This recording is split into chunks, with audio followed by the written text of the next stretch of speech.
Hello,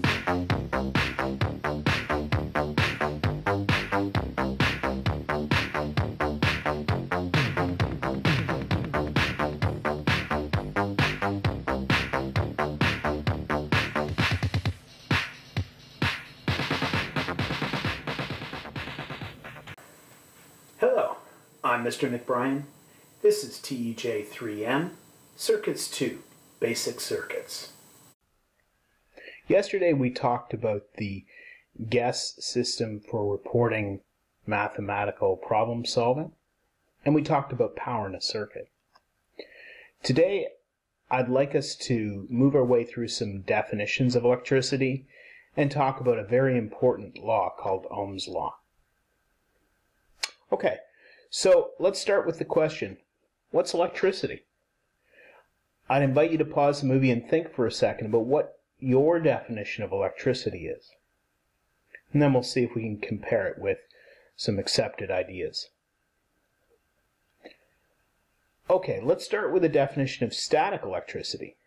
Now, static electricity, you might know that this is the electricity that appears when you say rub a balloon and static electricity builds up on it. It's the electricity that on a dry day, if you walk across a carpet, you may feel a small zap when you go close to someone else. Static electricity is an excess of charge on an object. And like the name implies, static electricity doesn't move.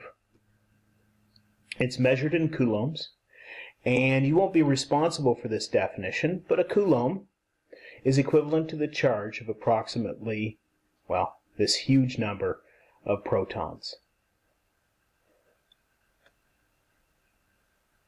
All right, and static electricity is neat, and it's very interesting for certain experiments, but to be honest, electricity when it moves is much more interesting and much more useful. We call electricity in motion current. What is current precisely? Well, it's the speed at which electricity moves. It's measured in amperes, and the definition of ampere is just a coulomb per second. Usually, we show current as an arrow from the positive part of a circuit to the negative part of a circuit. So when we close a switch like this one, current starts to flow because of the potential that's there. We'll get to this in a minute.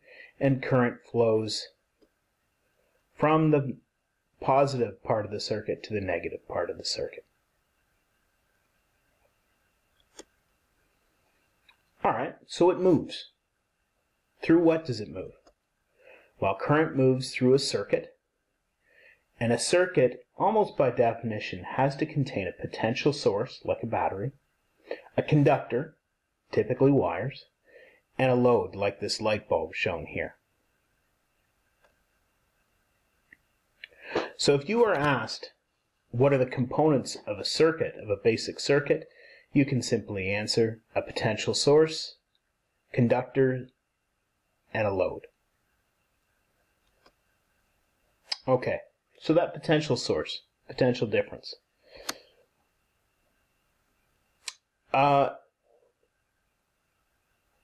There has to be some kind of, to have movement, we have to have something to push the things that move. And in a standard circuit, that would be the battery or the power supply that does so. The force that pushes the electrons through the circuit is called the potential difference, or the potential, and units of potential are volts. When we apply that potential, we'll often say we're applying a voltage, but more correctly, we're applying a potential difference across. And the symbol for a battery is simply this representation of a long line representing a positive terminal of a cell, a short line, the negative terminal of a cell, and repeating that to represent multiple cells. So the positive and negative that are shown on here are actually unnecessary and are often left out. That's because the long line is the positive. All right, so resistance. Any circuit, other than a short circuit that we'll talk about briefly in a minute, any circuit will resist the flow of electricity. And the component that does this resisting, that contributes the resistance, is often called the load. And that resistance is often based on work done by the device. So it could be a motor, like a fan motor, or the load could be just based on the type of material. And so resistors, rather than doing work, the material itself resists the flow of electricity. We measure resistance in ohms, and the symbol is the Greek letter omega. The symbol for a resistor, there are a couple of accepted ones. This is the one we'll use in TIJ, representing a coil of wire. Okay, I alluded to short circuits a second ago. Any circuit that doesn't have a load will allow electricity to flow through unrestricted. It won't slow down.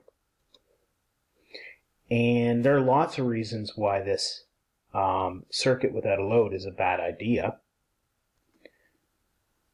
One reason is that most components in circuits have maximum current ratings, and if we exceed these, they'll burn out. Another reason is that batteries have a certain current level that they can support, and if that's exceeded, they'll heat up too much.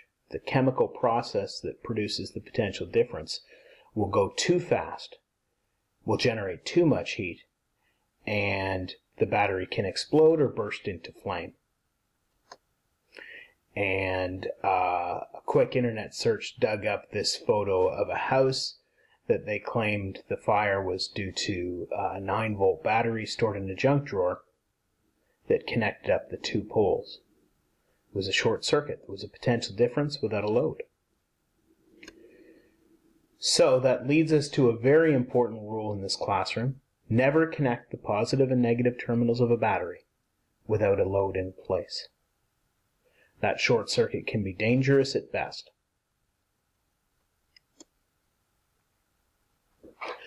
Okay, so let's get to something a little more quantitative about circuits. Ohm's law is a description of the relationship between current, potential, and resistance. And it's a pretty simple expression. The current is equal to the voltage divided by the resistance. No great shock. If you'll pardon the pun. So the current goes up when the voltage goes up. So when the potential difference goes up, the current goes up. And when the resistance goes up, the current goes down. So that's very well represented by Ohm's law, I equals V over R. And this is a key component to a lot of what we're going to cover through the next 3 weeks. So applying Ohm's law, what it means is we can do things like this. We can take a known resistance and a known potential difference, and we can calculate the current we can expect. So this question, what's the current in a circuit with a 200 ohm resistor and a 9-volt battery? So let's use our guess approach. Given the potential difference is 9 volts, the resistance is 200 ohms. The unknown is the current, I. Our equation, I equals V over R. Substitution, I equals 9 over 200, which by my math comes out to 0.045 amperes. And we're not quite done. That's our solution, but we need to ask ourselves the two questions. First off, we've got current. The units are amperes, so our units look good.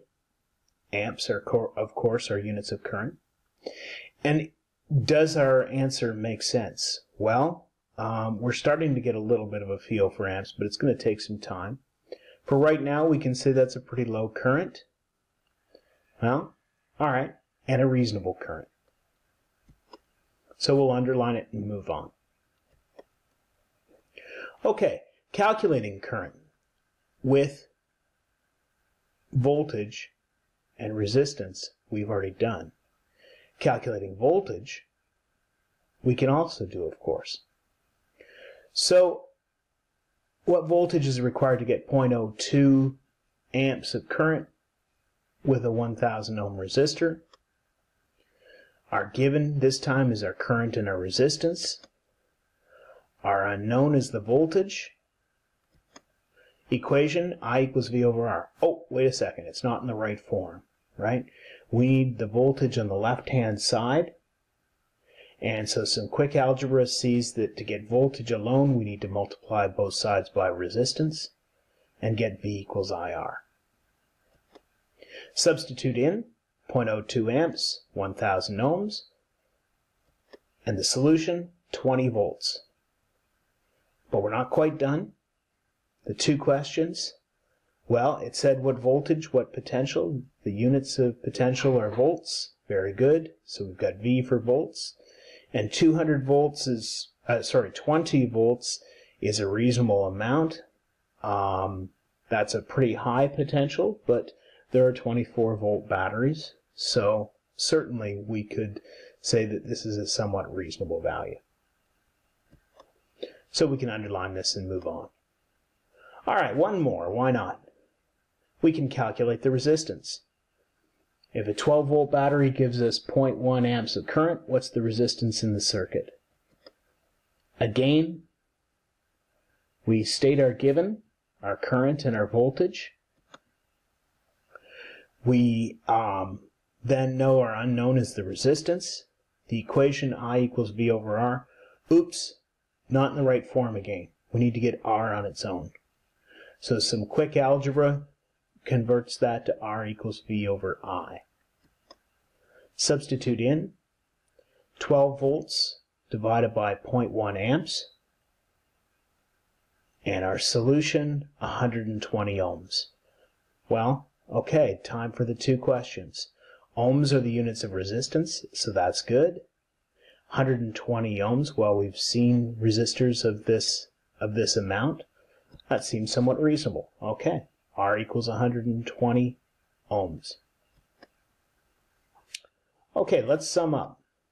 Potential is the force that pushes electrons through a circuit, and we measure potential or potential difference in volts. Current's the speed of movement of electrons through the circuit, measured in amperes. And the difficulty that electrons encounter when they're moving through the circuit is the resistance, measured in ohms.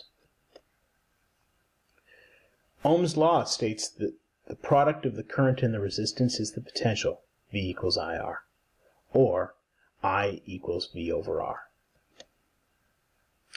For your homework, please go through the Ohm's law worksheet. And for those of you who are interested in something maybe a bit more challenging, here's an extension question for you. Go online and research the resistance of a given piece of wire. It'll typically be given in ohms per foot or ohms per meter. Then what I'd like you to do is calculate the current you can expect if you connect the terminals of a 9 volt battery using a 20 centimeter piece of this wire. And I think this will give you some insights as to the things that we've discussed today. Thank you very much and have a great day.